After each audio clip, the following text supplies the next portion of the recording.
Good afternoon, everybody, and welcome back to AstroSpeak. I believe this is our fourth session with AstroSpeak. It's a lively paced chat show for astrologers arguing, cooperating, agreeing, disagreeing, inspiring each other, and sharing their knowledge. We will be asking questions and asking for feedback and opinions from our panel, but I remind the panel, please keep the answers short, to the point, and succinct. We want to have a lively and active show. All of these questions involve things that I'm sure all of us have experienced, so it shouldn't be anything exactly new, but it should be fun bouncing answers back and forth. My name is Anthony S. Picco. I'm an astrologer from New York City, and my co-host on the show is Michaela Villiers-Kendall from the UK, and also a fine astrologer. So if we're ready, let me whip out my first question. Do you ask clients for topics of interest before the reading, or do you just wade in general? Like, do you say, hey, do you want to talk about something in particular, or do you just sort of like look at the chart and, you know, whoever wants to start, take it away? Or I usually ask ahead of time for like topics that they want to cover, if there is anything in particular, or if they just want a generalized reading. Yeah, I don't ask, only because I want to do the whole reading, and sometimes I just find that the transits usually tell you why they're there. You know, somebody comes with Saturn in their sun or Pluto on their Venus, and you're like, I know why you're here, you know. But I actually had a great reading by somebody that asked the topic beforehand, so I may be changing that, but right now that's how I do it. Anyone else wish to comment on what you do when you first contact a client? I have everybody fill out an intake form when they come through, and it's like how much they want to tell me. So it gets their birth information, of course, but then if they have like something really strong on their heart or mind, and I find even if that's not what we end up fully focusing on in the session, it's this processing for them, like, oh, this is what I'm feeling, this is what I'm thinking. Because I've noticed I prefer the reading more. It's more enjoyable for me when they kind of know what they're looking for. So to have those questions ahead of time, it's got the juices flowing, and it's almost like the container is already open from the time they start the intake form. So that's been working for me. It makes a lot of sense. You kind of get them already rolling before they even get to you. Well, another voice, I may change my technique. Anybody else? I always ask, well, go ahead. Yeah. I always ask, what sort of things that they're interested in, or if there are pressing issues. But of course, it's to be left open. You know, we always end up talking about other things. Yeah, good focal point. Anyone else? Yeah. Yeah, I find it's good to be flexible, you know, open-minded about what they want, because it does seem to go in the direction, as you say, usually in the direction of the transits they're having. So, you know, it's easy enough. Okay, you want to move on to the next question? Michaela, you want to pick one of the questions?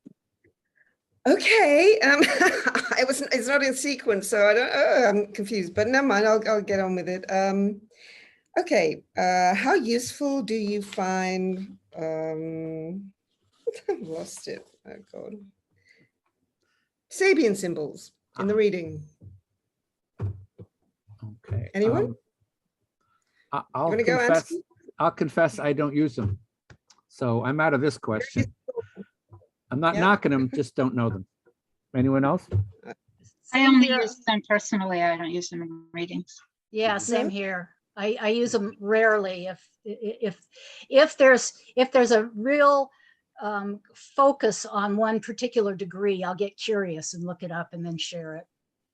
Well, like if the chart has like 4 planets at 15 degrees or something, yeah. Right, yeah, like a natal, a progressed, and a transit, you know, all together on the same degree, then I'll get curious. I rarely use them during readings. Though if I'm writing something, I will refer to them, because I too get curious about how they're manifesting in that way. Yeah, they're quite useful, I find, too. You know, if you want to go deeper and you don't quite understand, you know, if it's a bit confusing, it can really help your intuition. But yeah. Has so anybody ever used the Chandra symbols, if I'm saying it correctly? Those have Mhm. been interesting to kind of play off of each other and see like what's similar and what's different about them. I Like, need a little education. Can you define what these things are, or anybody? well, I know from Elias Lonsdale, I think he wrote a book where he's interpreting them, but I'm also kind of, I use them for myself more than anything rather than, it's always been so interesting to me because I feel like there's something to the degree points that we don't fully understand yet. And so I'm always on that, like trying to research and understand. But I'm curious, like, is there something beyond this that everybody else knows about? Is there a secret about these degree points? The Chandra symbols, is that Hindu? Is that like Vedic? I think it's just astrology, or- another type of Sabian symbol where a different pair of like astrologer mystic conjoined and did a project like that. Look that up. Yeah. I haven't heard of that before. Is anyone else? I've heard of them, and there is a website that has them all listed, and I've looked at them, Okay. and I've seen other people use them in their writing mostly. Right. Okay, that's Something interesting. new.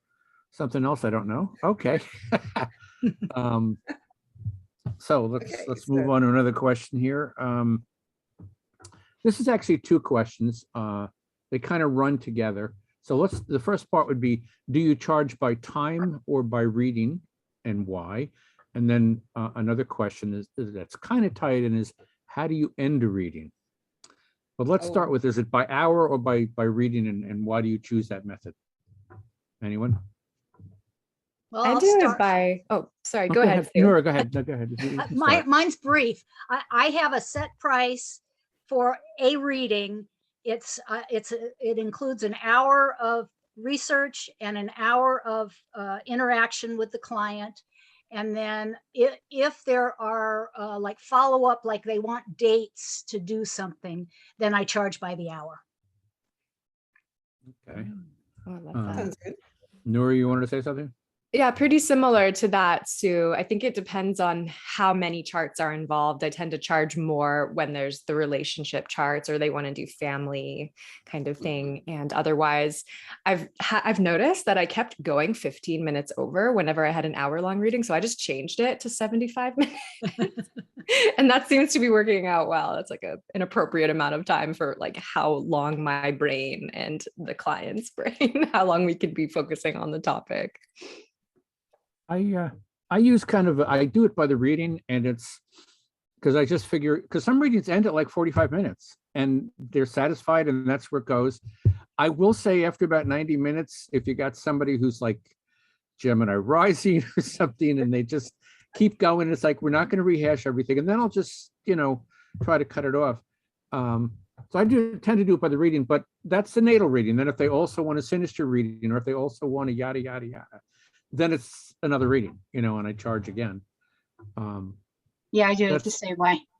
Yeah, it's because you never know. Some people have really complex charts, and some you can Sure. really go through pretty quickly, particularly the really focused ones, like when there's like 6 planets in the same sign and house. It's like, okay, it's complex, but it's really focused. So I find it a little easier I get to those quickly, but that's me. Any other preferences Or of if anybody? they're saying no to everything you suggest about their chart, then try to wrap it up quickly. Yes. Some people just want to do that. Sometimes you find they just want to be an astro denier sort of thing. I have had that not many times. The astros deniers, and then you have the people, one of the things I've always realized, this is often the first time, if it's their first reading, anybody's ever talked about them for an hour long without yelling at them while they're doing it. Usually people don't hear about themselves.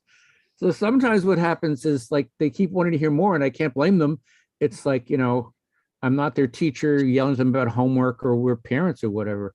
So I can understand them falling into it and just wanting more and more. But at some point I'm like, well, that's basically it. And this is how I kind of wrap it up, is I might say that kind of covers your next few years. And today, if there aren't any other questions, we'll close this down and I'll send you the recording, that kind of stuff. This ties in with your first question. Because I always ask, why do you want to have your chart read?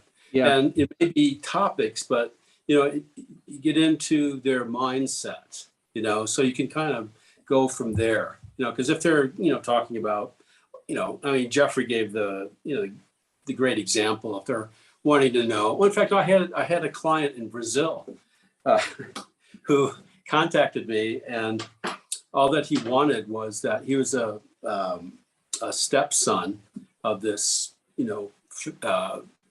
corporate magnate who had died, and the other kids were getting inheritance, and he wasn't, and he was taking it to court, and he wanted to know when I'm going to get my money. And he gave me an idea, and I just told him, look, I can tell you why you're in this situation. There are people there are astrologers who will deal with this, but I will tell you, what you are to learn from this situation. So, it may not be for a certain person. No, it's true. I mean, that's almost more a horary question, Yeah. of like, will I get the money and when, than a really astrology reading. And a friend of Right. mine says we don't make predictions.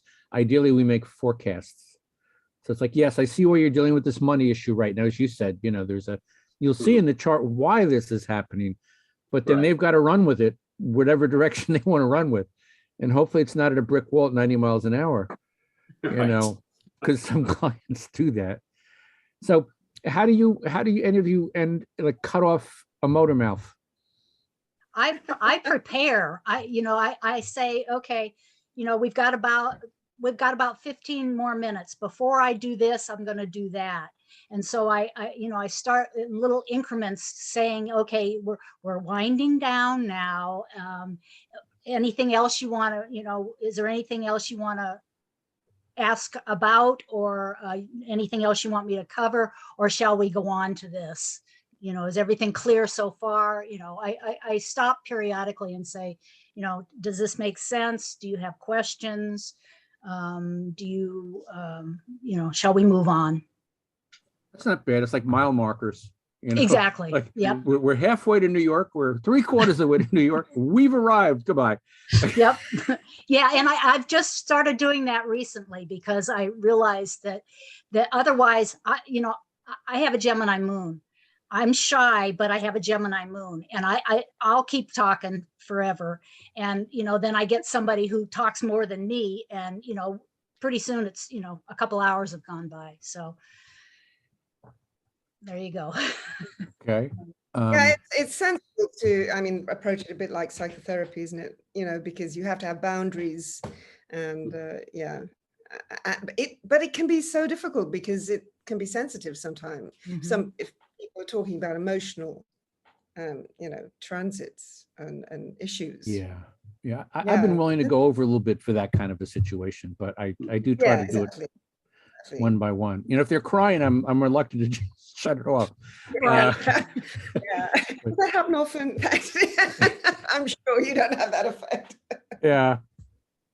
You gotta be blunt sometimes, though, right? Sometimes you do. Yeah. I have one client who kept asking me, like, she's going through hell in her life, and I kept trying to tell her, you're not dealing with your anger. You're not dealing with your anger.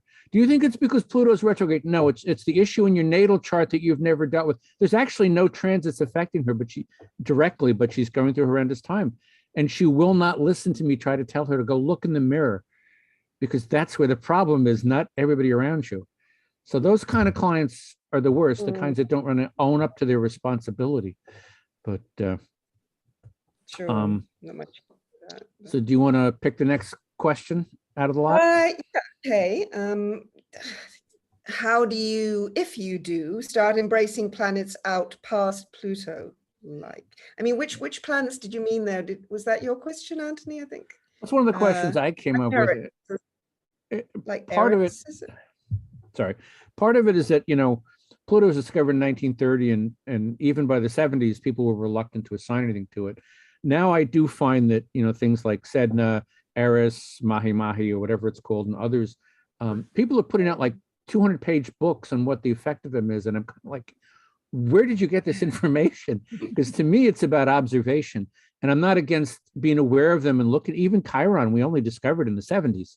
Yeah, And that's I mean, it's only like 45, 50 years ago, which isn't that long ago, you know, in terms of effect. I mean, I look for it and I try to see what happens, but I'm just wondering, and then, well, we won't even get into asteroids yet. Anybody have any comments about any particular outer planet that maybe you've connected with that you find works for you, whether it's Eris or Sedna or whatever you got out there?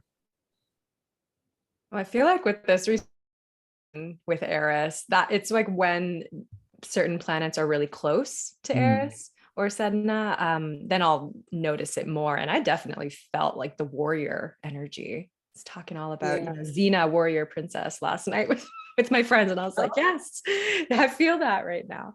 But otherwise, I feel kind of similar to that. I'm more of an observer, Aquarius moon. I'm like, I'm just gonna watch and wait and see what comes up, and then just like notice. But I'm super open to it too. I'm always curious about like the hidden planets as well, like Nibiru and Vulcan, like more of the esoteric astrology things, which it's really hard to get like evidence and hard data on that, but I still find it interesting. So it's kind of like a both and for me. So I got the Capricorn thing. It's like, I want to see 100 years of documentation before I start believing in anything.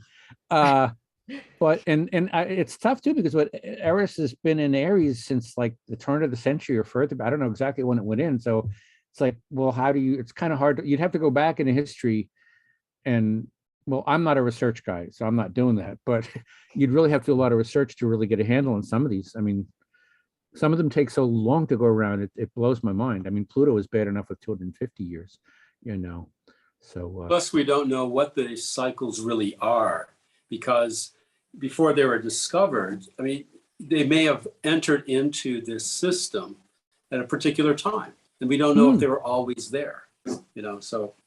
That's a good point. I hadn't even thought of that. Absolutely right. Absolutely right. And plus, you know, we have some of them have incredibly elliptical orbits. Like they'll spend 5 minutes in, you know, Libra and 50 years in Aries or something. Similar to what, you know, Pluto and Neptune sometimes do with each other, you know, because they've been sextile for like 60 years now, kind of sort of staying in the same relationship, but that'll split up later on. So, okay. In a similar question, do you use asteroids, and which ones, and why? As pithy and quickly as possible. Go ahead. I love asteroids because I'm learning about them. I use the, you know, like the 4 main asteroid goddesses, Ceres, Juno, Pallas, and Vesta. Yeah, I always forget Vesta. But I've found a few other ones that are interesting and tell stories that you know, just from reading articles, you know, like let's see. I can't think of any of them right off the bat. Anyway, okay. Yes, I love asteroids, and I think they all, I mean, there are some that travel together, you know, that have 4-year orbits, and they kind of travel together, or they separate and come back together, and I find it interesting. Plus, I've also used name asteroids, you know, like Susanna for me, and, you know, my sisters, and it's interesting to see where they fall in each other's charts. There are so many though, aren't there? I mean, that's what I find a bit daunting, but it's really, you know, you've got me interested in them. I mean, I think it's good to look and see if they pick up something in the chart, you know, something personal, and it's quite astounding when they do. You know, it can be really informative. Yeah, I kind of use an intuitive approach when it comes to the 4 main ones, which is mostly what I stick to. And there are certain charts where I feel like they speak to me, and there's an influence, especially if it's conjunct planets or on an angle, or something important like that. But so I use them sometimes, but not always. Just going off of what Sue was saying, one thing I've noticed, not all the time, but I have noticed that some of the asteroids, the four main ones, that they often represent siblings in people's charts. Oh, okay. Okay. Interesting. I mean, Oh, the ones that I was thinking of were like, for instance, Isis and Osiris. They don't travel far from each other, and one will go out ahead, and the other will catch up, and then that one will go out ahead, and the other one will catch up, and it's like this, you know. And then when you look at the story, you know, the mythology behind it, sometimes it tells a story.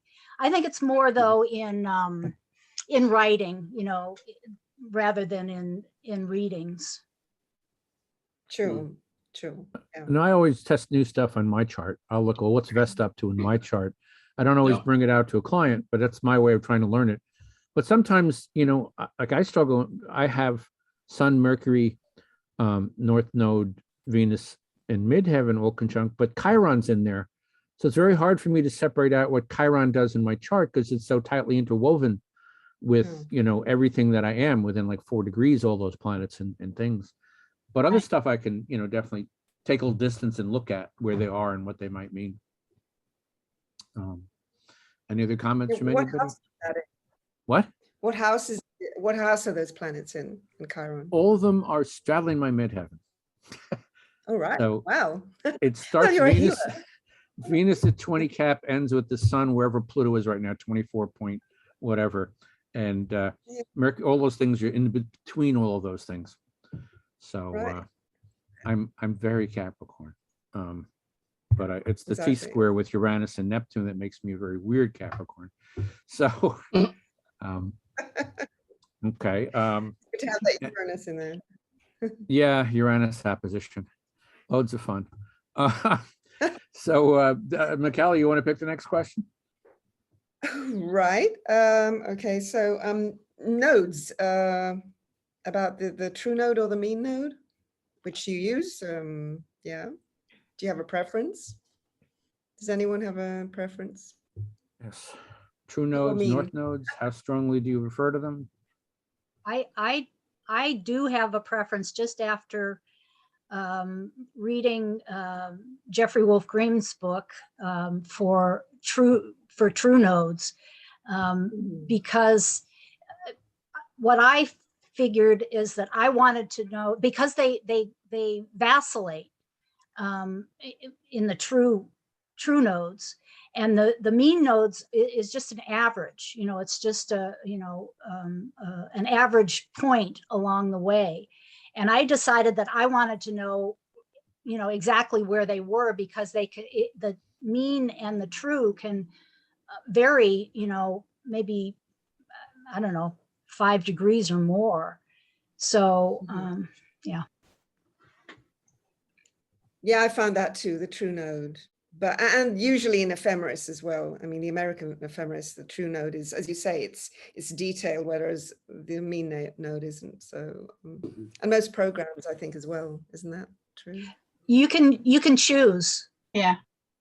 which one you want to You use. can- Right. Yeah. But it, I always you look know, at both. if- Both?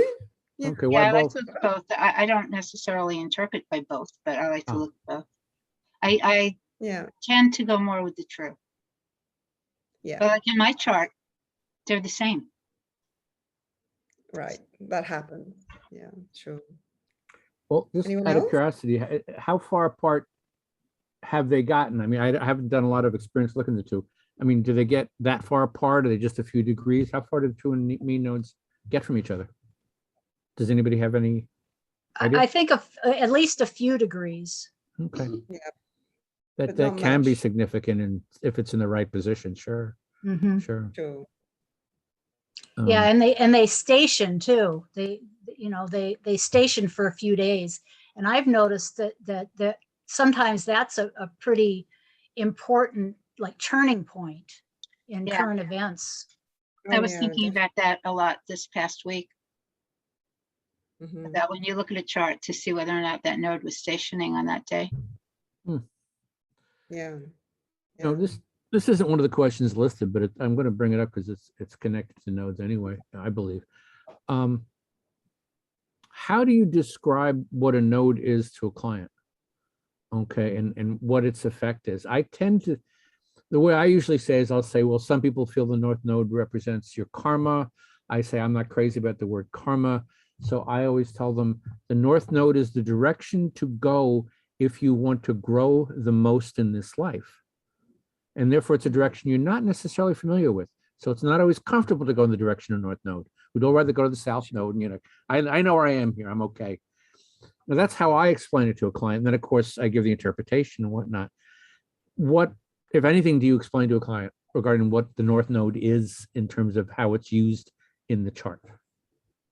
Well, something similar. The South Node, I really look at it as the gifts and challenges that we come into this life with.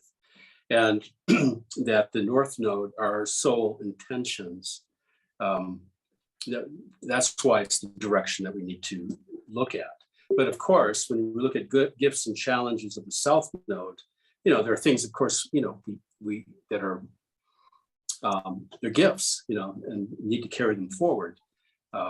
I do look at it more esoterically in the sense that I look at the nodes as the gateway, if you will, for incarnation.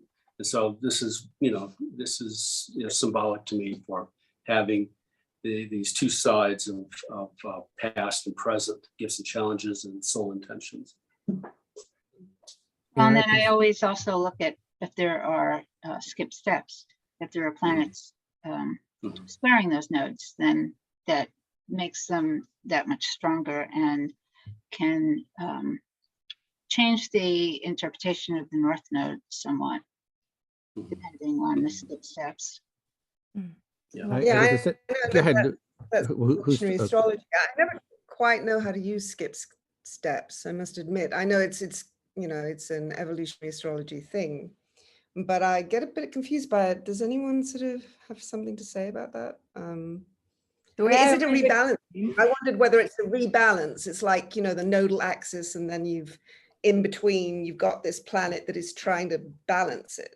Yeah, it is. It's a stronger focus and a rebalance, and kind of like a stuck point that you have been trying to work on for more than this lifetime. And so you're really working on transitioning, or, you know, through that polarity of those two planets, you know, those two signs. And depending on, sometimes the focus could be more on having to redo the South Node, and sometimes it could be more on having to redo the North Node, depending on how things are laid out. But yeah, it's just, it is a stronger focus in this life. Nura, you want to say something about it? Yeah, I feel like all of this I totally agree with. But something I noticed, especially when it comes to integrating the North and South Node, and then if there's skip steps and the planetary rulers and the whole karmic axis and everything, people always want to know, okay, well, where should I put energy? Should I put my focus and attention on, okay, like completely dismantling the shadow correlated to the South Node, or should I just focus on the North Node and that'll like fill in the South Node? I think it's kind of like a yes and, but a strategy that I find usually works, unless there's an exception to the rule, is to put your yang energy on the North Node, because that's where it requires more like external effort, more intention, more energy. And then the yin effort, more just like allowing the gifts that are already there to be expressed. And you don't necessarily have to try so much or worry about it. And I know for me, this might be just my experience, but I'm a South Node in Virgo. And so I've had to just like allow the fact that, okay, I like to organize everything, but I'm going to put my yin effort into, okay, meditating, praying, working on my spiritual practice, connecting with guides and mentors in that space more. And it's worked out well for me. So I feel like it's helpful to think like, okay, well, where am I putting my energy? And then that skipped step, I always would explain that like you're trying to get from A to B. And then there was something shiny in the middle. Maybe it's Jupiter, was that skipped step, and you just like got stopped there for a while. So it's not necessarily like a bad thing, but it might have like stopped you from completing that journey. So you wanted to work on that part a little bit more this time around. Yeah, it's integration. Yeah. Yeah, I can Yeah, see so that. you would look at that in transit, yeah. You would look at that planet in transit, particularly, I suppose, you know, the planet that's a skip step.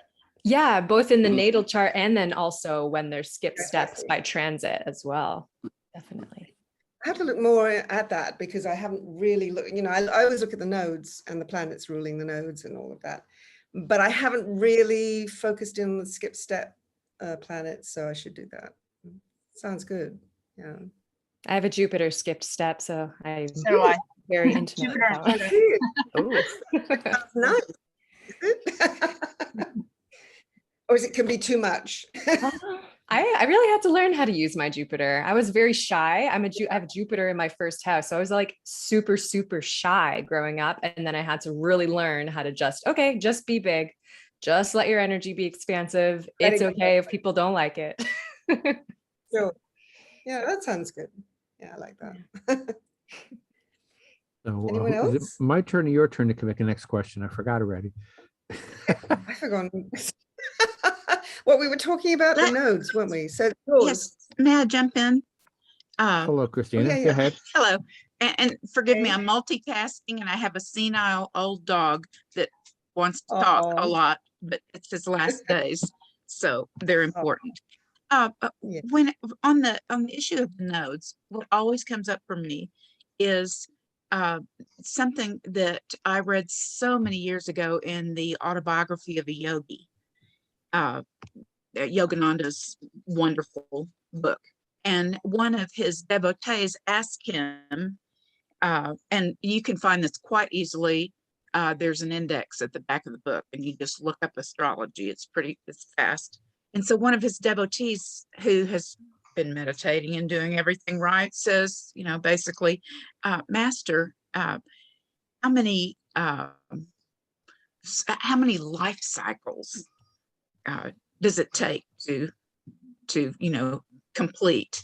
And obviously he was feeling very proud of himself, and so he tells him some gigantic number, like a Kali Yuga number, and the person sits back and he's a little bit disappointed in that. And so then he says, well, are there any shortcuts? And he says, yes, there are two.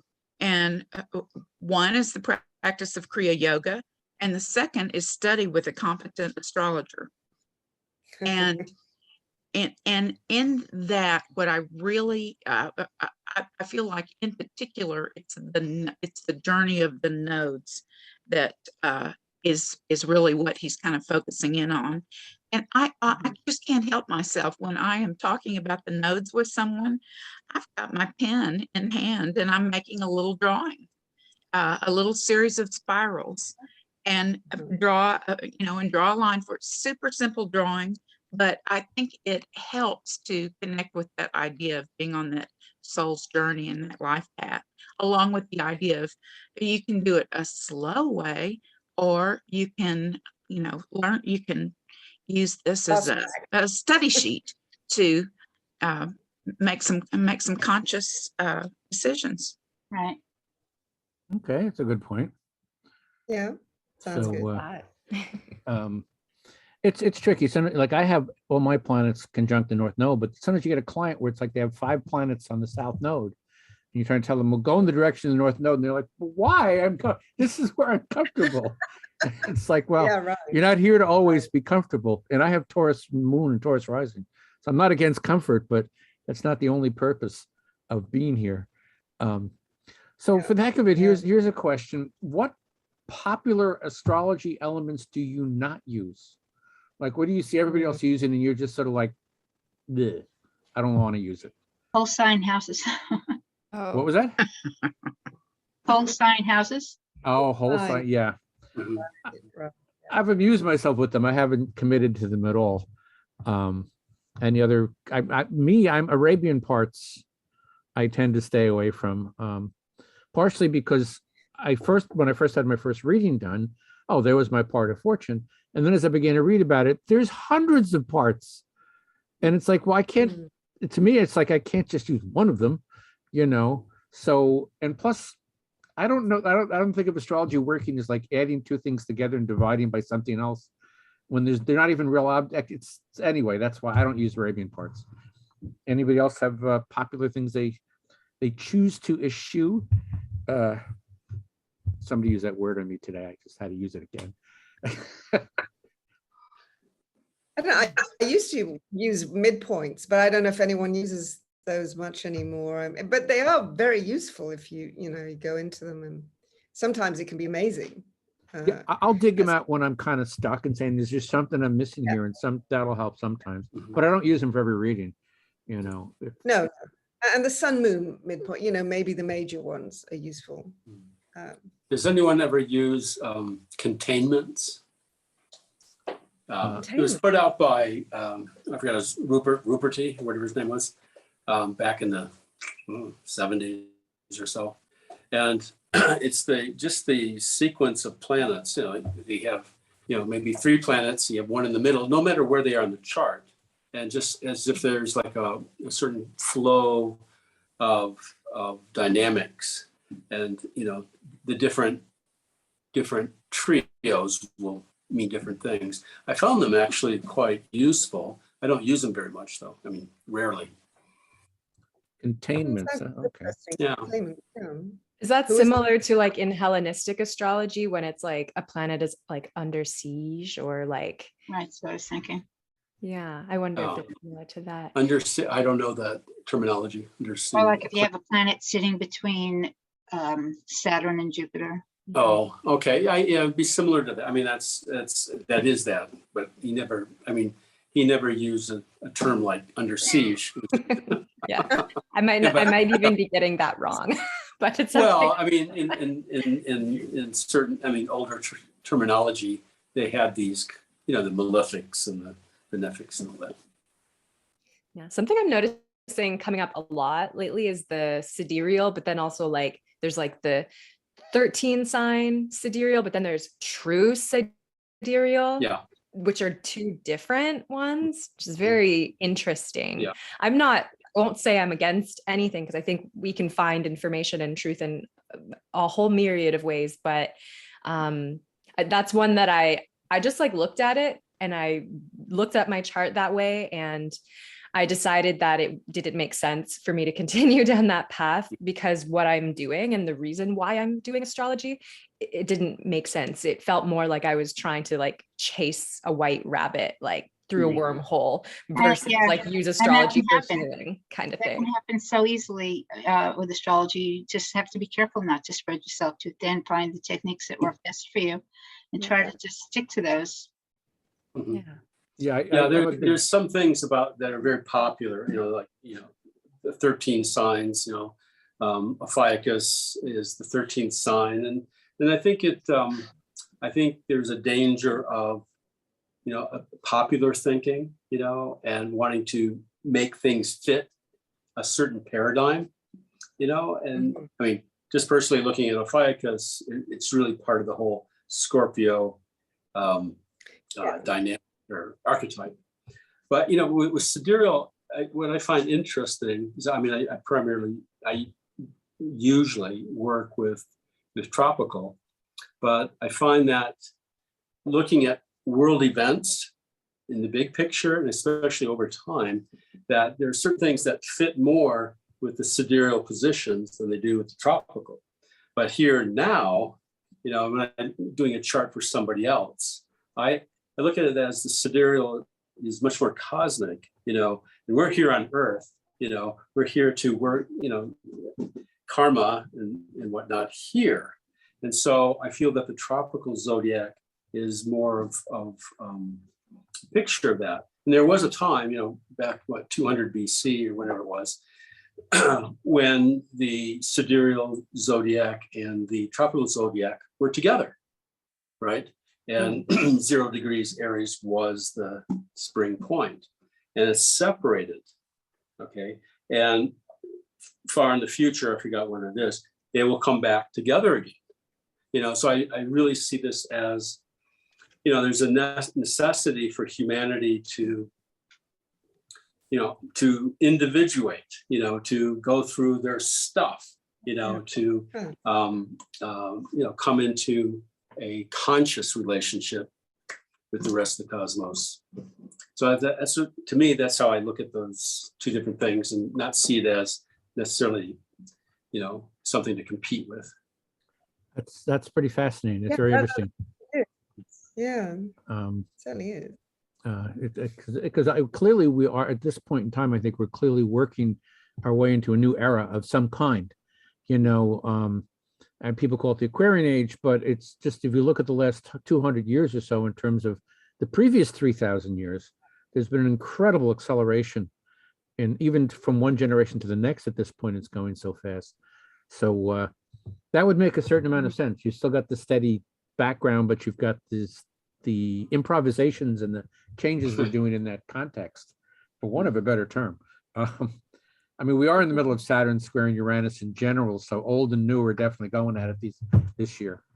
So, okay. If we're done with like that, I'm going to say, how has your preparation for an astrology reading, to give one, changed from your early days to now? What did you used to do regularly that you're like, oh hell, I don't need that anymore? Or what did you discover halfway through going, how could I have done readings without doing this? What were some of the things along the way that changed how you prepare for a reading? Oh, you mean like spending 8 hours preparing? Filling 17 pages with notes? Yeah, that one, that's the early days. Now, for years, I wouldn't even do quickie readings, because as soon as you get to a psychic fair and they're like, well, we need you to do 15-minute readings. And I was like, oh no, I could not handle that.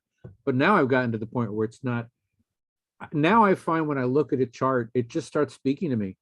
It's like, I mean, the books are nice because sometimes I'll be like, wait, what was that about? I'll, go get my book out or something. But for the most part, it just flows so naturally. I look at some of my early charts from 35 years ago, and there's like literally 4 pages of teeny tiny notes in my little handwriting. I don't know how I ever got that across. But along the way, I tend to go right into the planets and the aspects before I get the signs involved. Because to me, it's like Moon square Mars is definitely someone's going to have trouble with their anger. Now we look at, well, what signs are they? What houses are they in? And we can refine it. But I tend to start with planetary aspects, which I didn't do in the past. That's a big shift for me. Any other shifts that you've seen over the years as you've done readings that you've changed the way you handle what you do? I've kind of gone a little differently, whereas I used to look at the planets, the signs, and the aspects, and now I kind of start with the houses more. I look at, because that's where everything is taking place, especially with transits. I'll start with the like the major, the slower moving planets, where they are, and that will kind of start the focus of what's going on, and then I look at other things. Yeah. Any as you said, go ahead, Michaela. It's an experience, isn't it? As you say, you start off just trying to get everything in there, and then as you get practice, then you learn to use your intuition. Yeah. And it comes together, doesn't it? It's a wonderful puzzle that sort of becomes easier the more you do it. Well, yeah, I think that's how we learned. That's how we exactly. that's how we developed our intuition too. Yeah, exactly. Anyone else? Well, just very similarly, you used to spend so many hours trying to figure something out. It's. I started in my 20s, and I was relying on all the books, making sure I had all the information. And it wasn't until I was doing my training with Jeffrey that he told me, doing the courses, and I had this one homework. I was at the time, I was the only person that had figured out of the students this one prostitute, how she was working out her S&M, you know, she's sadistic towards men and masochistic with women, you know, and it's like, see, you have to use your intuition. I think that's what happens the more we work with it, you know, we can start relying more on our own insights and experiences. Exactly. Has anybody read the book by Bernadette Brady, The Eagle and the Lark? Yeah, I Eagle- love that great. one so The Eagle much. and the I feel what? like The Eagle and the Lark, it's like Ah. the eagle has you have to have all the foundations, all the pieces, the nuts and bolts. I feel like that's how everyone starts as an astrologer. It's like, I got to know everything about everything. But then after a while, once you have that, it's like, if you can't do that intuitive piece of the lark, like up to the heavens and channeling down from there, it's like, well, what are we even doing this for? So I've definitely been enjoying more kind of being in that lark's space, and then kind of adding modalities to, like, you know, deep memory processing, or, you know, different sort of techniques to really integrate and ground. And I'm a yogi too, so I'm all about like looking at things in the body. So it's evolved from being like specifically only astrology to like including other things, which is really fun. Well, I've been joking lately that a lot of astrologers become what I call mystical mutts. Like they start bringing in yoga, and I do Reiki, I do tarot cards, I do this. But a lot of them start as astrologers, and all of it flows together into the whole, you know, I agree with that. And regarding changes in readings, one of the things I got from The Inner Sky, one of my early books, I always liked the fact that Stephen Forrest said, you have to find a way to shut the flow of information off, or you'll be completely overwhelmed. And so I find that one of the reasons I strip back a lot, I stopped trying to put everything in and just say, what shouts at me? You know, what's really the strongest here, which tends to work better. But I always remember that, shut off the flow of information. And that was what was for me very daunting at the very beginning of astrology. It's like, I have to memorize 10,000 things for every reading. It's like, but you don't, you know. No. The transits, as we said before, inform you anyway. So Yeah. the transits inform you what's going on. So Yeah. yeah. Wonderful. So do you want to pick a question next, Michaela, or? Okay. Well, if I can say one more thing, Wait, what? Go ahead. Yeah. Go ahead. if I could say one more thing just for a moment Sure. about that. I think that also when we get to a point where we actually experience that, you know, astrology is a language, and then you move away from that other stuff pretty quickly. Yeah, it's true. Yeah, That's a good point. Yes. So have you had any surprises with personal transits? Maybe it didn't work out, unfold as you expected, but made sense anyway. Yeah. Yeah, you can have a little more than 5 minutes in these. Yeah. But, yeah, no, I'm in the middle of a Pluto transit, and a Pluto transit that I was keeping my eye on from the day I first became an astrologer. It's like, oh, when I turn 65, you know, Pluto's going to cross 4 of my planets, my midheaven, my north node, Chiron. And I didn't know if I was going to, you know, be reborn or what. And I have been in a way, but it was, although it had Pluto's strength behind it, it was far gentler than I expected. It was almost like I was just sort of pushed through. And the one that stood out to me the most, when the first planet that got hit was, I have Venus at 20 degrees Capricorn. And I'd always been very Capricorn Venus, like, well, this is what I'm supposed to do in a relationship, you know, and I was thoughtful when it was time to be thoughtful. But I can't say I ever developed empathy. And that's what really came out of Pluto hitting my Venus, is suddenly I understood people more automatically. My wife, it was sort of funny, I began to anticipate what my wife wanted and needed. This is after 25 years of marriage. And after about a month or two, she turned to me and she said, am I dying? Are you not telling me? Why are you being so nice to me? And I guess it's a weird thing to say this, because it was 25, 30 years in the marriage. Pluto on my Venus made me fall in love with my wife.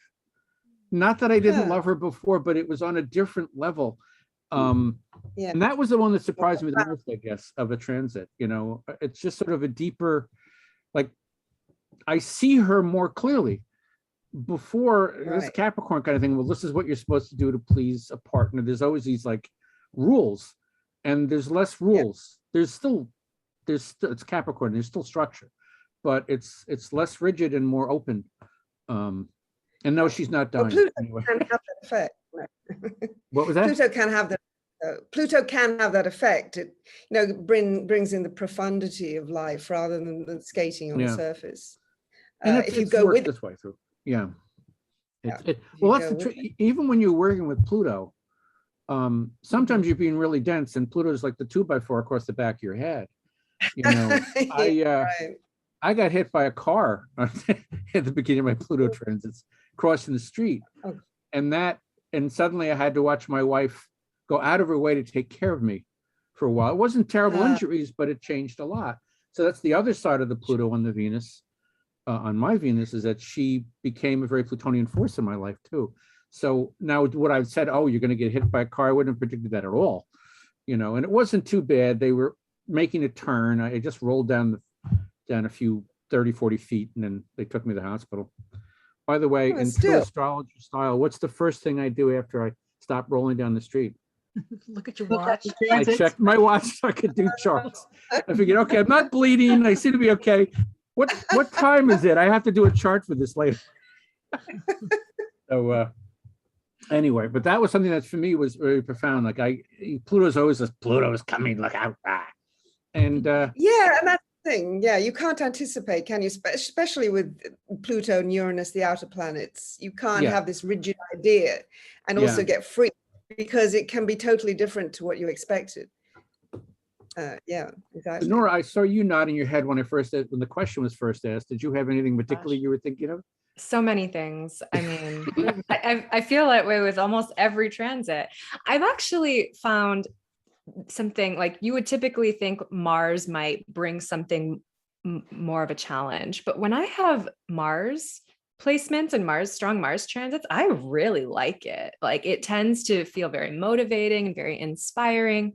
And then conversely, this past year, I've had Jupiter in my 10th house, and I feel like the Saturn in Aquarius with the Jupiter in Aquarius and just the general state of the world and how we're evolving right now, it kind of shifted things. But I started out with Jupiter when he was in the final degrees of Capricorn on my midheaven, a year and a half ago. And I had big plans, big dreams for the things that I was going to be doing. Like, for example, one of my goals for the beginning of 2020 was to master like the in-person workshops, because I was trying to do less online, and then the world shut down. So I had this like big dream, and it was like, nope, 100% not doing that at all, which was with Jupiter like right on my midheaven there. And that was really interesting. But then I came across a different theory around Jupiter with the idea of like, you're going to receive some sort of gift when you're able to let something go. So I actually found myself doing a lot of ego purging and a lot of releasing of what I thought the vision was supposed to be, of how I was supposed to show up in my contribution to society. And it's taken a bit of time, but I've still had, I guess you could say, like abundance and prosperity in the career field, but it looked completely different than what I would have planned. So that was surprising to have what I might have considered a more difficult Jupiter transit. So I feel like some of the meanings, they show up differently than, it's not always Jupiter's always great and Saturn and Mars are always bad. I feel like there's not that sort of black and white energy about them. Well, it sounds like Saturn pitched in. Go ahead. I'm sorry, Robin. Yeah, Saturn, I was just saying, I find that especially to be so with Jupiter. Yeah, because people always think, oh, Jupiter, I'm going to win lotto. Yeah, it's like, no, you're not. That's not what it's about. And in your case, it rules your North Node too, is the old ruler of Pisces. And it does for me too, because my North Node is in Sag. Right. Me three. Yeah. So Yeah. really big Jupiter lessons for me. And also, I guess I have my Jupiter square right now too, because I have Jupiter in Taurus and then the Jupiter in Aquarius. So that square, I think I just wasn't really paying full attention to that. I was like, oh, okay, like this is going to be harder than I thought it would be. Yeah. But yeah. Well, that's one thing I've noticed about Jupiter. So I wrote about this not too long ago, that it's like dealing with plants, a tree or bushes or something. You know, we think about expansiveness and new growth and stuff, but sometimes you have to prune and get rid of the dead wood or, you know, Yeah. something before you grow. Sure. And I think Jupiter does that. Yeah, somebody was just- saying to me like the expansion and then contraction, especially with the retrograde, it's like this accordion energy, and it's like you get kind of used to the expansion before the final expansion, I think. Yeah, yeah. Mhm. Particularly with that Saturn Jupiter conjunction, you know, that we had at the end of Yeah. last. Yeah, I was going to say, I mean, that really set a tone, you know, it's sort of the broad picture. And so it is all about expansion, contraction, as you say. It's really easing us into the Aquarian age, although it's a very long transition. It's a very long transition, and it Well, will be a yes. long transition. But we are transiting into. But it's the end of Pisces, which obviously, you know, as we just said, Jupiter rules Pisces too. So let's, you know, let's not forget that. And Yeah, the I end could- of ages are notoriously difficult. I can see Saturn So, adding some of that yeah. energy to you. Jupiter's expanding inside and saying, well, not that far, not over here. But no, it sounds like a good workout. But it's like you say, being caught by surprise. I was so paying attention to my Pluto and my Sun, I didn't even realize that Saturn and Uranus squaring each other were also squaring my Scorpio Mars at the same time. Mhm. So I'm trying to didn't deal notice with Pluto and my Sun, and I'm wondering why I'm so frustrated. He can't get stuff done, and things are exploding in ways that. And then I'm like, how does an astrologer miss their own damn transits? Oh, yeah, it happens a lot.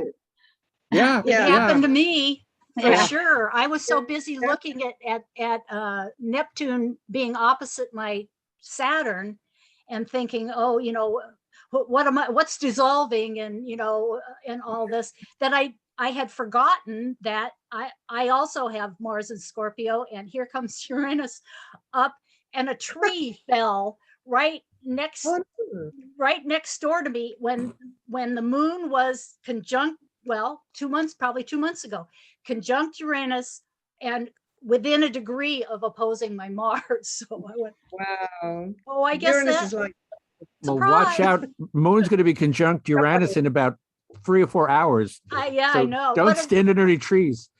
well, it's backed off a little. It's not within a degree, at least at this point, but yes, it's still there. And, you know, I also, speaking of Jupiter, I had big expectations of when Jupiter was in Leo, because I have Venus in Leo, but I also have Pluto in Leo. And so I was thinking, oh, there's going to be all this, you know, lovely energy around my Venus. Well, at that point, I was losing my elderly dog. And oh, no. but there was a gift that came out of it, in that I ended up, right after he passed, I decided that I needed to start getting out, and I started doing printmaking, and I started memorializing all of my dead animals in artwork. And so that, you know, the gift did come, but you know, it didn't come out the way I thought it was going to be. I thought I was going to be rich or something, you know. Well, I've always said astrology is always right. Astrologers, not so much. Yeah, Yeah, sure. especially You when it's know. yourself. Yeah, Yeah, exactly. that's one of the reasons I Exactly. always trade readings once a year with another astrologer, just because it's a different viewpoint. Sometimes I've been utterly stunned. It's like I'd never seen it that way before, and sometimes it's like, okay, you don't know what you're talking about, but that's my problem, not theirs. Being a judgmental cap.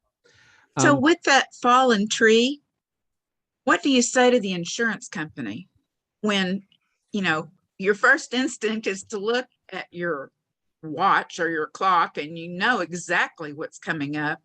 My pipes froze and broke 26 clock minutes before the first Saturn Uranus square. Oh. So I found calling and I just heard that another astrologer friend of mine just had a tree fall on her house, and it caught all the electric lines on fire in the house. And it was perfect with the transit that she was happening. So, you know, I find myself, okay, I don't want to, when calling the insurance company, it's kind of like amusing when it's like, okay, well, exactly what happened. And, you know, what you want to say and what you need to say to process an insurance claim are two different things. But I find I don't know, that's been my challenge this year, how to just like keep those two things just a little bit separate. Yeah, it's a challenge. It is a challenge. I feel like you're bringing up the like being a magical person talking to a muggle. Yeah. No, no, not that so much as that. I don't want to give. I don't want to give any insurance companies who will run with it any excuse to say, "Oh, well, that's not our fault. That's, you should have been able to prevent this," or something like that. Talking to normal people, But you know when to up your insurance. Talking to normal people when you're in astrology can be tricky. Very, very, very early on, I was put on jury duty, and they were asking me, well, what do you do and things, and I said, well, I'm an astrologer, and the lawyer didn't quite know what to say, and we're talking like 1988 maybe, and he said, well, you realize you wouldn't be able to use the astrological sciences in this thing. And like a naive idiot, I said, well, I wouldn't know their birth times or anything. He's like, you wouldn't use it anyway. I'm like, okay, all right. By the way, it was a legal case that created the certification program for the NCGR. I'm sure most of you know that. But in the 70s, an astrologer was trying to testify, and they basically ridiculed her. And they said, we need a certification program. And that's how NCGR kind of got created due to a law case with a lawyer tore the astrologer apart in court. God. So we have some more questions here. It's your go, I think. Okay. What do clients usually want to know most? This is a quickie in the sense, like what is the kind of issue that usually brings people the most often to you? Or is there a major one? I mean, I wonder, I get a lot of people. Go ahead, who was speaking? Go ahead, Michaela. Relationships. I'm a Libra, maybe I attract that. I don't know. Well, that's part of the question. Yeah. So, yeah. I mean, I'm a Capricorn. I get the Saturn issues and I get the Pluto issues all the time with the Scorpio. There you go. Yeah. And people usually come in whining about Saturn. Anyway, go ahead. Yeah, I find Pluto transits to bring people in a lot. Oh yeah, sure. Yeah, I tend to see a lot of people around the Saturn return time, but also I've sort of marketed myself as like a life purpose astrologer. So people see that too, and they hear me talking about that. Plus I'm a Sagittarius. I'm like, everything has meaning, everything has purpose. And then the South Node in Virgo in me gets to like tell people what to do and give advice to people who want to know what to do. But it's really just like crafting strategy around what's happening, which is really fun. So that's what I'm happy. That's exactly what I want. That's funny because I have the same nodes as you. I have a Virgo South Node, and that's my favorite kind of reading, is to help people kind of figure out where they want to go, what they want to do, like for the next year, or with planning for the next year. Yeah, it's great to be able to do that with somebody who wants to know, because before I became an astrologer, I would do these things with like family and friends. They're like, we're not asking you for help. La, la, la, la. Yeah, I've had that too, where it's just like, I realize that astrology, at least the people come to me that want the answers. Yeah. As opposed to trying to go around and fix everybody, which Virgo energy will tend to do. Yes, sir. Especially when it's, Sun, Saturn, and the South Node in the third house. Oh boy. I love Virgos because they are interested in always making things better. The problem is too much Virgo energy starts thinking that there is such a thing as a perfect state, which just doesn't happen. I mean, perfect to me is a dead state. Nothing has to change. So it's dead. And life is all about change. Well, the planets keep moving. So, I always tell my heavy Virgo clients, memorize the phrase "good enough for now." Good enough for government work. Yeah, that's the other one. Good enough for government work. Well, So, people are always, like, why are you always trying to make, why are you always trying to improve something and make something better? It's like, I'm always trying to, yeah.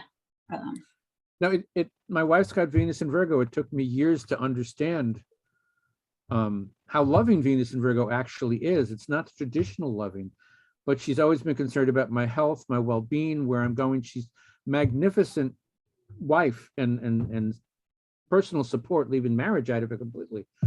But that often comes out, not necessarily her, but her too, as nagging too.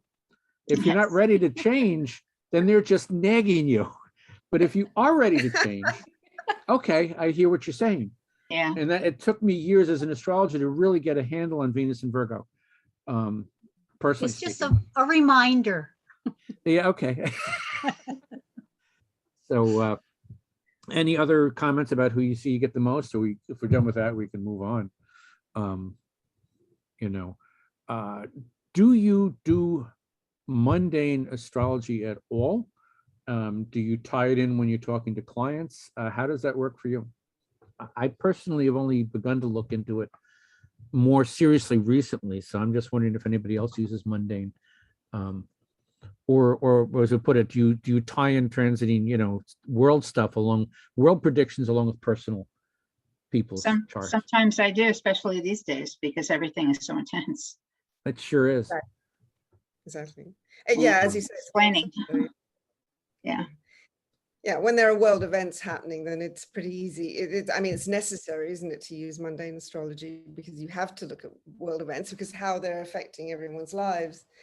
And then it's good to look at the significators, like in the pandemic, there's the Saturn-Pluto square Eris significator in January 2020, and then see where that falls in a person's chart. And so you can get a really good idea about how it will affect them and how they're handling it. So I think it's good to look at the big picture at world events. I always do that. I've done that for a few years now, and then take it down to the individual, from the collective to the individual. Yeah, I've started doing it recently too. Part of it, I guess, was that I loved hearing in March, how come none of the astrologers predicted the pandemic? And I was like, excuse me, you haven't been listening to us. It's so frustrating, isn't it? When you've been waiting for this transit for years and then people say you didn't predict it. Well, I find that some people have this attitude, like they want more concrete, specific predictions. Yeah. Which we can't really do. No. And so then they're like, well, then what good is it? Right. Yeah. Yeah. Yeah, I can tell you it's going to rain. My son was impressed. In his journal, he put a few years back that there could possibly be a world war in 2020 with the Saturn-Pluto conjunction. And so he showed it to me. He said, it is like a war, isn't it? And obviously it does involve the world as well. So yeah, exactly. And in fact, I think it still could lead to war, frankly. It's looking that way. It looks that way in the United States these days. I mean, amongst each other. Yeah. Definitely. No, it's the Saturn-Pluto thing. I always look at it's like Saturn and Pluto means there's restrictions on the masses in some way, shape, or form. In the 80s, Saturn and Pluto conjunct in Scorpio gave us AIDS. And it was around there, but that's when it became an issue. We suddenly had to restructure Saturn, the mass way we dealt with sexuality. And you can trace it back to each time Pluto and Saturn got together. There's always this new restriction on the masses in some way, shape, or form. Capricorn, of course, is a restriction on the entire structure of everything, which, the pandemic certainly changed. And it's still changing. Anybody that thinks this is over, we got a ways to go yet, because it's going to change things permanently. Absolutely. Well, once Pluto goes into Aquarius, that should be fun too. Yeah, it's true. Things should really take off then. But we're already seeing people change their attitudes about work. They're changing their attitudes about so many things. Oh yeah, it's already, it's in the process. But Pluto, I think entering Aquarius will be a real accelerator of everything. I mean, It will. I have friends who think that bringing Pluto in Aquarius will make everything like corporate slavery. And I'm like, I'm a little more optimistic than that, but I can Yeah, understand exactly. where they're coming from. So we have a little bit of time left. We usually go to about 90 minutes. I have a question I hadn't actually written down, but I just thought of it. Well, a while ago. What new astrology topic would you like to see covered in a book? What do you think there isn't enough discussed or taken, into, I mean, I find there's some good aspect books out there and aspects, but sometimes I find they're not enough. I mean, I like, my favorite is Planets and Aspects by Pelletier, but I'm always looking for more books about aspects.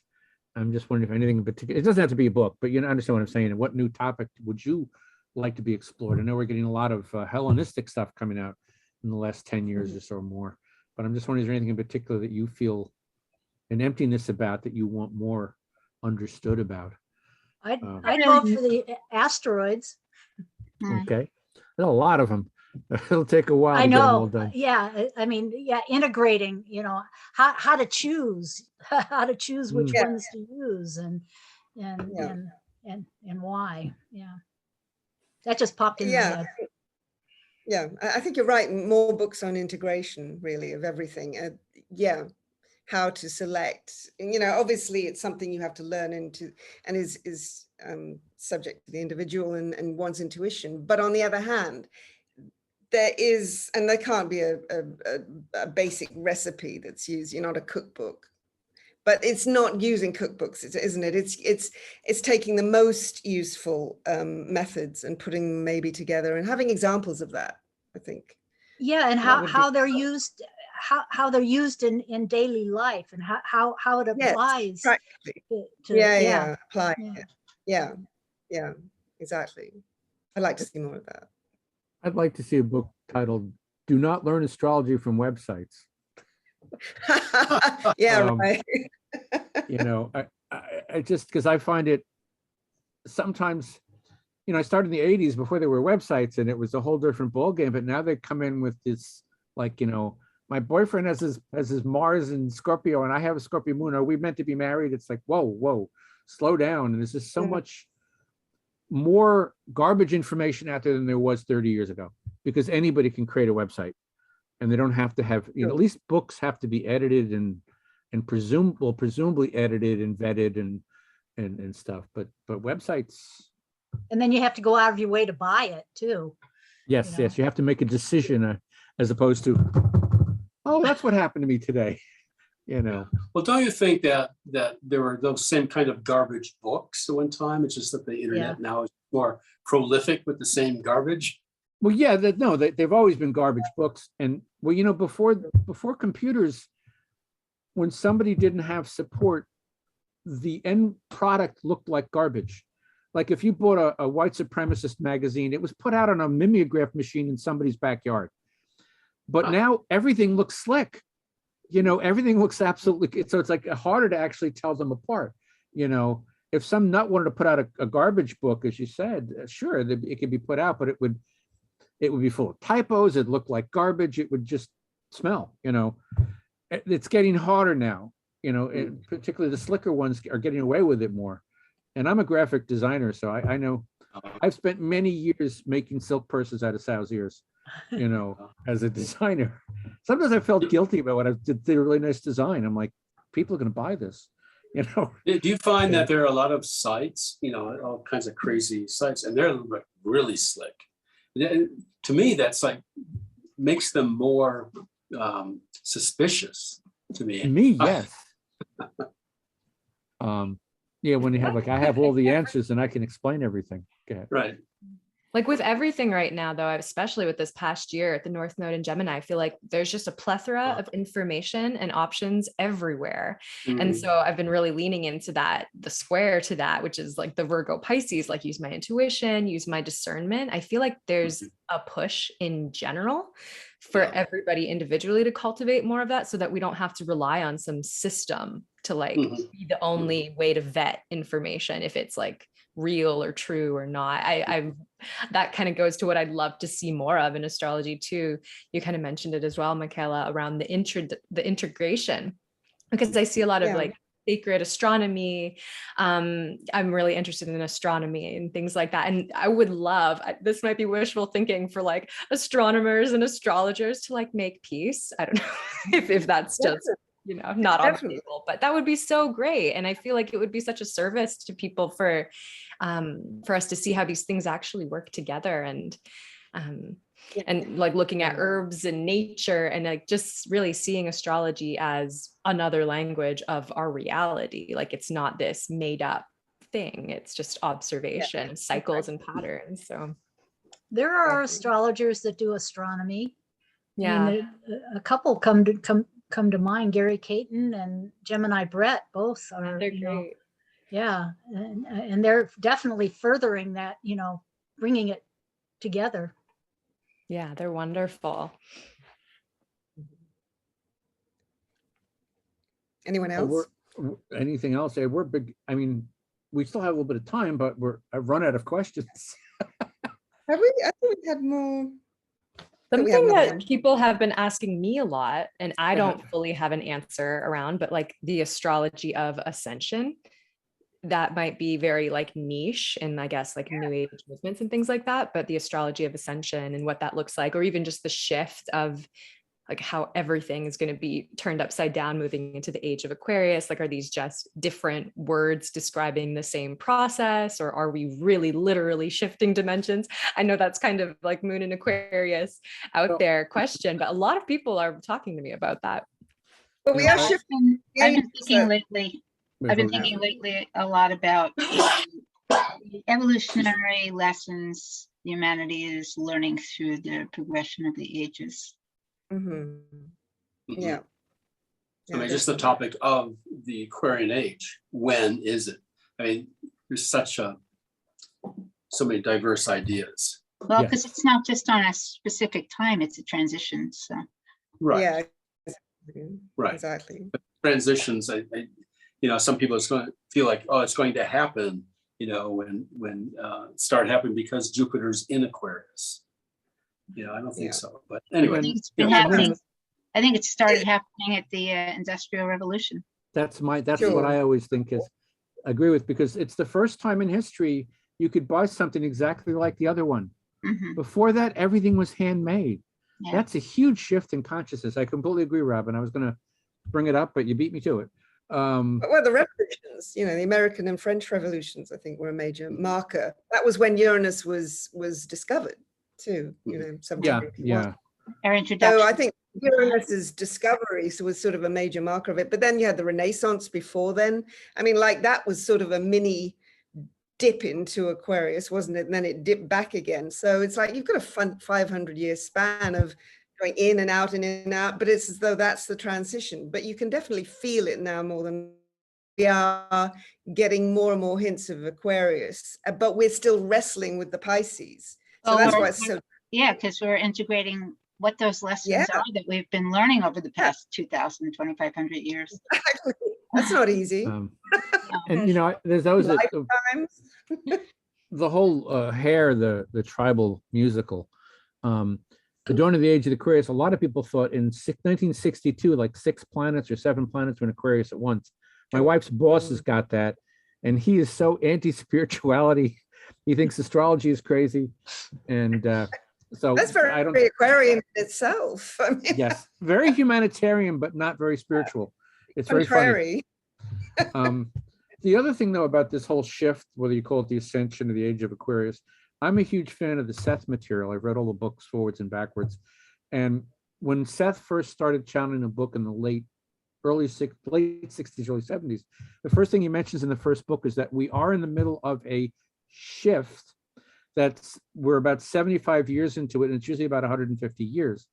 By that token, we're entering the last 20 years of what he described as the shift, which I also see coordinating with the Aquarian age and the ascension. So there's clearly, no matter which discipline you get into, there's this statement of being awareness, and it's not the end of the world crap that all the fundamentalists and whatnot talk about. It might be the end of the world for them, But that's the problem with Nostradamus. He saw the world ending at the end of the 20th century. Catholic and couldn't imagine a non-Christian world. I So, don't think he was a Catholic. well, He was I Jewish. think he was. I don't know if Martin Luther hammered anything on the door before him. I'm not sure about the exact. Back then, you Yeah, just were yeah. Christian. There was Catholic was the only game in town. So I do think we're in the middle of a big Like shift. that. You know. Yeah, It goes without Exactly. saying, a transition of the ages is a shift. Yeah, absolutely. So I'm strapping on my seatbelt. It's going to be a bumpy ride, as somebody once said. You know. it is a bumpy ride. I think we're on it already. Yeah, aren't we? Yeah. It's a roller Yeah. coaster. Ooh, I Oh. have another question that Okay. people ask me a lot too. And I've heard others mention this, like that the planet that's very close to your zenith being potentially a planet where you're seeded from. Has anybody heard that? Oh, right. I Yeah. haven't heard that.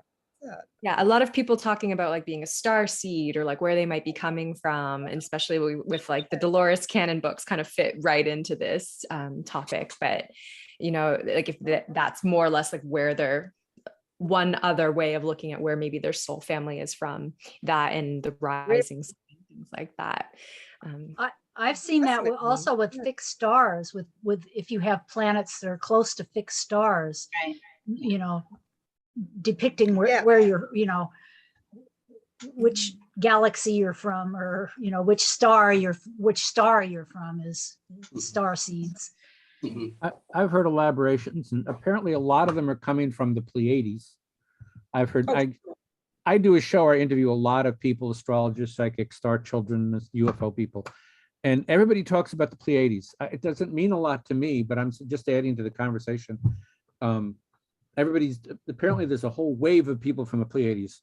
I guess we need a lot of Yeah. information from them. I say it Well, the tongue in cheek. mythology of Pleiades is fascinating, but I mean, maybe that's why it's you know, all this has come about, because the mythology, you know, there's a very, very old history about the Pleiades, you know, going back to ancient Egypt and beyond, Atlantis and all that stuff. Yeah. So that's probably so where I- they. I'm sorry. Go ahead, Go. Michael. I've just been reading recently. I mean, I've known about this for a while, but I'm not sure what to do with it. that a future future civilization of humanity, the different planetary evolution of humanity, the Vulcans are actually have been coming to Earth to help the rest of us to move on. And that, you know, I just read today that they're supposedly working through the Pleiades to now, Oh, right. whatever. Right. Have to get your sources. I'm really curious about that. I hope they get here soon. That's all I can say. They've got to hurry Here. up. You're here The way now. things are going. They may have gotten here at the beginning of the Industrial Revolution. That's why we're in this mess right now. Anyway. Okay, we're just about to 90 minutes, so we're sort of wrapping up here. Any last minute comments you want to add or anything? I love these panels. I love the give and take. So I've had fun today. I hope you guys have. And Yeah. Absolutely. Diversity. Yeah. any wrapping up you want to do? Anybody want to have anything else to say, or shall we? The next one is December something. The next Astro Speak, December 16th, I believe. 16th, I think so, on a Yeah. Thursday. So we'll be back Right. together in a couple of months. Anybody that wants to be here. And to anybody listening to this for the first time, we've got a few others up, so go check Zoom for the rest of them. And if there's no other comments, I say we call it a day. That was really good. Yeah. Thanks, Thank everyone. you. Yes, Really very much great. so. And Thank all thank of you. Thank you, Anthony. Okay. Thank you, Michaela. Yes, Thank thank you, you. everybody. Now we just got to come up with more questions for the next time. That's all. There you go. No Okay. questions. Okay, No take care, question. all. Take care. All right.